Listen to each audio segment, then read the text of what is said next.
Día y bienvenidos al mundo del deporte. Hoy les vamos a introducir la historia de cómo evolucionó el deporte en estos últimos siglos. Este audiolibro fue creado por Gabriel Alfonso Cardona, Emilio Rueda Ortiz, David Alejandro Torres, Roxana Cortés Marín, María Camila Hoyo Rodríguez y Andrés Juan Figueredo Castro. Capítulo 1. El Renacimiento. Mi nombre es David y yo les voy a introducir el Renacimiento.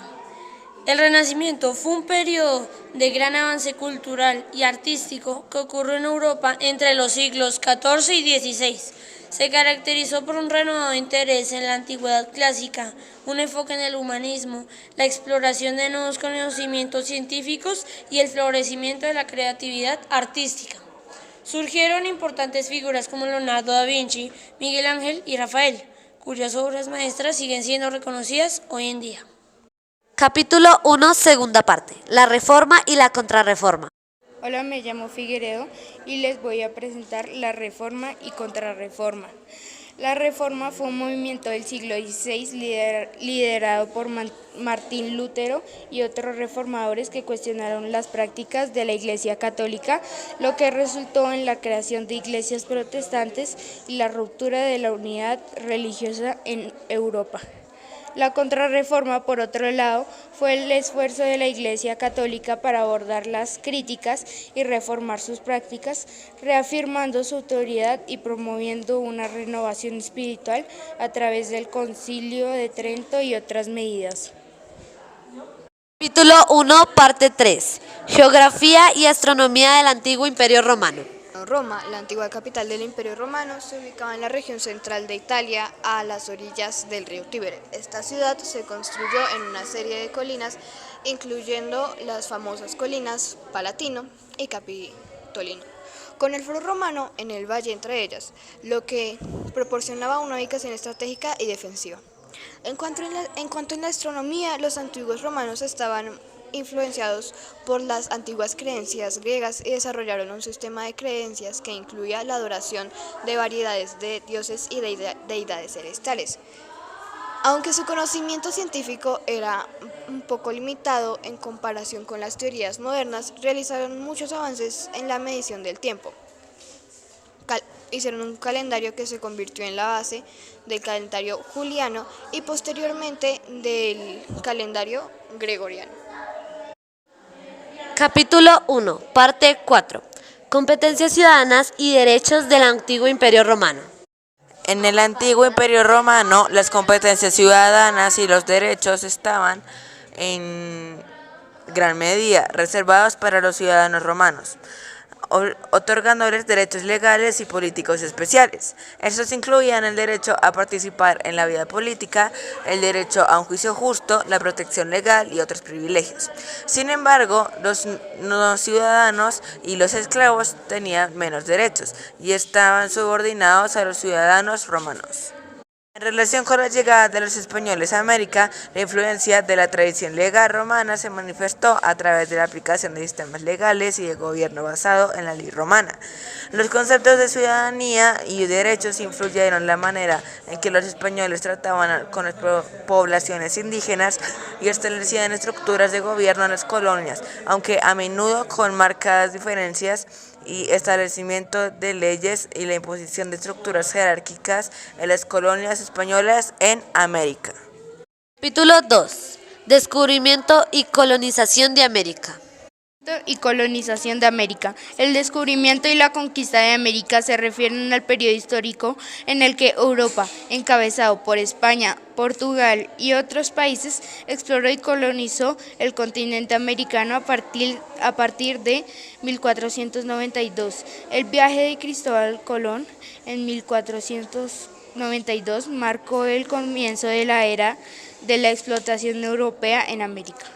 La colonización resultó en el establecimiento de asentamientos permanentes, la introducción de la cultura europea y el intercambio de recursos de enfermedades entre los europeos y las poblaciones indígenas. Este periodo tuvo profundas repercusiones en la historia mundial, dando lugar a cambios significativos en la economía, la sociedad y la cultura tanto en América como en Europa. Capítulo 2, parte 2. Culturas prehispánicas de América. Aproximadamente hace 30.000 años llegaron pequeños grupos de cazadores y recolectores al territorio mexicano. La mayor concentración poblacional se dio en la zona centro-sur del país, favorecida por condiciones climáticas. Abundancia de agua. A esta zona se le conoce como Mesoamérica desde el año 2500 a.C. hasta 1521.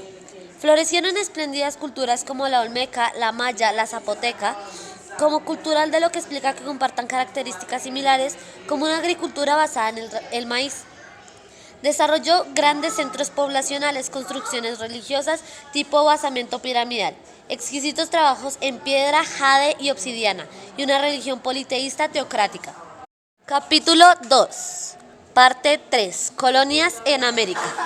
Durante el periodo de colonización europea en América, se establecieron diversas colonias en el continente.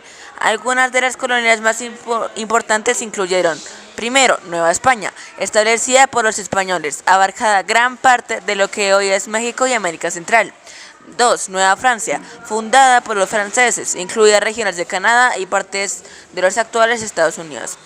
3. Brasil, fue una colonia portuguesa que abarcaba la mayor parte del territorio actual de Brasil.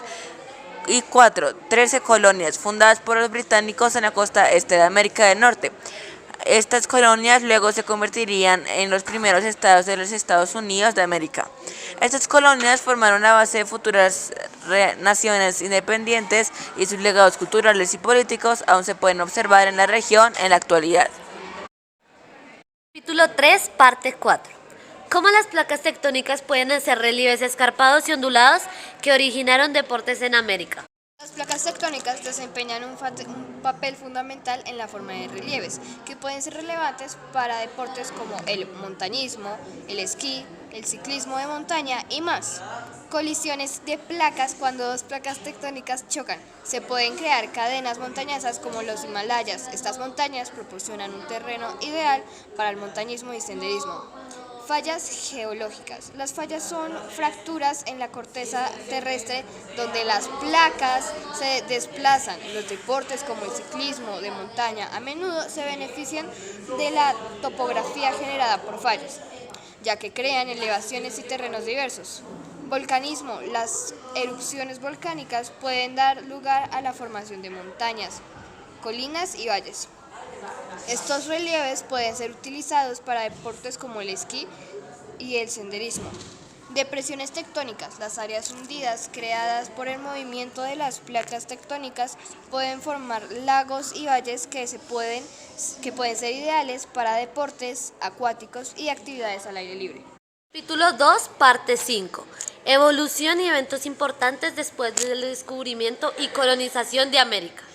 Desde el descubrimiento y la colonización de América se produjeron una serie de cambios significativos y eventos importantes que dieron forma al continente en los siglos posteriores. Algunos de estos incluyen: 1. La colonización y expansión europea, que condujo a la creación de diversos imperios coloniales en América del Norte y América Central y América del Sur. 2. El intercambio colombino, que resultó en la transferencia de cultivos, animales, enfermedades y tecnologías entre Europa y América. Tuvo un impacto duradero en la economía y ecología de ambos continentes. 3. La trata de esclavos transatlántica, que llevó a la importación forzada de millones de africanos a América para trabajar en las plantaciones y minas, dejando un legado profundo y duradero en la historia y cultura de la región. 4. La lucha por la independencia de las colonias, que se manifestó en movimientos revolucionarios en América del Norte y América Latina y que culminó en la formación de numerosas naciones independientes en el siglo XIX. Estos eventos y procesos marcaron el comienzo de una nueva era en la historia de América, dando lugar a la formación de naciones independientes y a un cambio significativo en la política, la sociedad y la cultura en el continente. Capítulo 3. Bogotazo y orígenes difíciles de deportistas. Parte 1. Bogotazo.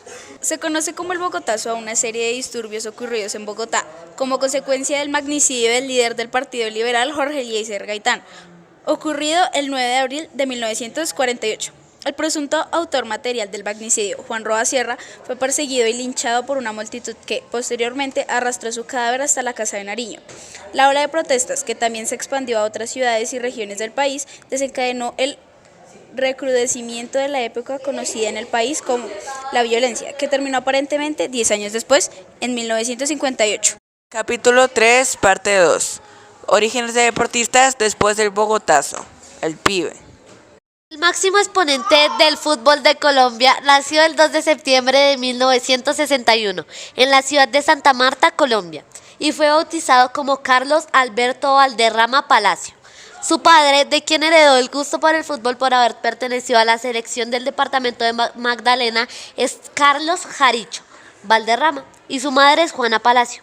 Pero en general pertenece a una familia marcada por el fútbol, puesto que es hermano de Alan y de Ronald, también exfutbolistas, y primo de Didi Alex Valderrama y de Miguel González Palacio, quienes también se desempeñaron como futbolistas. Cuando salía de las clases de la escuela, Carlos se iba a jugar en la cancha de arena, que hay en su barrio natal del Pescadito. En la actualidad es un barrio que tiene un importante reconocimiento en el pueblo colombiano por ser un semillero de reconocidos futbolistas. Capítulo 3, parte 3. ¿Hay una relación entre el pibe y el Bogotazo? El Bogotazo hace una referencia a un importante evento de la historia de Colombia que tuvo lugar el 9 de abril de 1948. Fue una serie de disturbios y protestas que estallaron en Bogotá, la capital de Colombia, tras el asesinato del político Jorge Eliezer Gaitán, un líder popular carismático en ese momento. Este evento marcó un punto crucial en la historia política y social de Colombia y tuvo consecuencias significativas en la configuración del país en las décadas siguientes. Por otro lado, el pibe hace referencia a Carlos Valderrama, un legendario futbolista colombiano reconocido por su distintiva cabellera rizada y destacada habilidad en el campo. Valderrama es considerado uno de los futbolistas más talentosos y reconocidos de Colombia y ha dejado un legado duradero en la historia del fútbol colombiano. En cuanto a una relación directa entre el Bogotazo y el pibe, no existe una conexión evidente entre estos dos eventos o personas. Ambos son importantes en la historia y cultura de Colombia, pero pertenecen a contextos diferentes, ya que el Bogotazo está relacionado con un ente político y social crucial en la historia del país, mientras que el pibe es un reconocido futbolista colombiano conocido por su talento en el campo del fútbol y su contribución al deporte nacional. Capítulo 3, parte 4. ¿Qué deporte se practica en relieves escarpados y ondulados? Primero, escalada en roca. Consiste en ascender sobre líneas rocosas, utilizando herramientas especializadas o las manos y pies como puntos de apoyo. Segundo, ciclismo de montaña. Es una rama del ciclismo que se practica sobre zonas determinadas de un terreno de montaña, trochas y senderos rurales. Tercero, senderismo y trekking. Destaca los senderos escarpados y las caminatas en montañas. Esquí y snowboard. La diferencia entre ambos más evidente es que una disciplina se practica sobre dos esquís y la otra sobre una tabla, un deporte de invierno que consiste en deslizarse por la nieve. Quinto, parapente y ala delta. Cuando se vuela en ala delta, el piloto está tumbado horizontalmente. Paralelo a la estructura, a esta posición especialmente permite al piloto controlar la dirección utilizando solo su cuerpo. En parapente estará sentado en posición vertical con un arnés, como si estuvieras en una silla. Sexto, carreras de obstáculos. Carreras a pie del actual atletismo, en las cuales los competidores deben completar los obstáculos en el menor tiempo posible. Séptimo, escalada en hielo. La escalada es una práctica deportiva que, en su modalidad clásica, consiste en subir o recorrer paredes de roca, laderas escarpadas u otros relieves naturales caracterizados por su verticalidad, solo que en este es en hielo y más peligrosa. Rafting y kayak de aguas bravas. El rafting es un deporte que consiste en el descenso por los rápidos de un río en una balsa inflable, mientras que el kayaking se practica en ríos de aguas turbas y con un kayak. Capítulo 3, parte 5. Deportistas famosos con origen difícil en otros países. Brasil ha logrado evitar conflictos armados significativos en su territorio, en parte debido a su enfoque en la diplomacia y la resolución pacífica de conflictos. Además, factores como su tamaño geográfico, diversidad étnica y cultural, así como su historia política, han influido en su relativa estabilidad en comparación con otros países de la región. Y esto ha logrado que surjan deportistas como Ronaldinho, más conocido como Ronaldinho Gaucho, cuyo nombre completo es Ronaldo de Assis Moreira. Es un exfutbolista brasileño, nacido en el 21 de marzo de 1980 en Porto Alegre, Brasil, conocido por su destreza técnica, creatividad y habilidades con el balón. Jugó como mediocampista ofensivo y delantero en su carrera. Jugó en clubes de renombre como el Paris Saint-Germain, FC Barcelona y AC Milan, entre otros. A lo largo de su carrera, Ronaldinho Gaucho ganó numerosos títulos, incluidos 2 premios al Jugador Mundial de la FIFA y una Copa del Mundo de la FIFA, con la selección brasileña en 2002. Su estilo de juego distintivo y carismático lo convirtió en una de las figuras más queridas y reconocidas en la historia del fútbol. Capítulo final. 3 acciones que la Iglesia realizó en favor de la unidad de las familias y al apoyo de los deportes. Parte 1. ¿Qué hizo la Iglesia en favor de la unidad de las familias? A lo largo de la historia, la Iglesia Católica y otras denominaciones cristianas han promovido la importancia de la unidad familiar y han tomado diversas medidas para apoyarla. Algunas de estas acciones incluyen, primero, las enseñanzas y orientación moral. La Iglesia ha promovido valores y principios éticos que subrayan la importancia de la familia como unidad básica de la sociedad. Han enfatizado la necesidad del amor, respeto, solidaridad y responsabilidad mutua entre los miembros de la familia. 2. Asesoramiento y orientación pastoral. A través de sus líderes y consejeros, la Iglesia ha brindado orientación pastoral y asesoramiento a las familias en situaciones de dificultad, conflictos o crisis. Esto incluye apoyo espiritual y psicológico para ayudar a fortalecer las relaciones familiares y resolver problemas. Programas de apoyo y asistencia. Muchas parroquias y organizaciones religiosas afiliadas a la Iglesia han establecido programas de apoyo para familias en situaciones de necesidad, proporcionando recursos materiales, asistencia financiera, servicios de asesoramiento y programas educativos para fortalecer las relaciones familiares. Cuarto y último, enseñanzas sobre la importancia de la unidad familiar. La Iglesia ha promovido la importancia de la unidad familiar a través de sus enseñanzas y doctrinas, resaltando la importancia de la crianza de los hijos, el respeto mutuo entre los cónyuges y la importancia de la estabilidad y el apoyo emocional dentro de la unidad familiar. Estas son algunas de las maneras en que la Iglesia ha trabajado a favor de la unidad familiar a lo largo de los años. Capítulo final. Parte 2. ¿Cómo la Iglesia puede apoyar a los deportistas? La Iglesia puede apoyar a los deportistas de diversas maneras para fomentar su desarrollo tanto físico como espiritual. Algunas de estas formas incluyen crear espacios de comunidad. La Iglesia puede proporcionar en un entorno comunitario donde los deportistas puedan conectarse con otros que comparten sus creencias y valores. Esto puede proporcionar un apoyo social significativo y promover la solidaridad y el compañerismo. 2. Ofrecer apoyo emocional y espiritual. La presión y las demandas del deporte pueden ser abrumadoras. La Iglesia puede brindar apoyo emocional y espiritual a los atletas, ayudándolos a lidiar con el estrés, la ansiedad y los desafíos emocionales que pueden sugerir en el momento del deporte de alto rendimiento. 3. Promover valores positivos.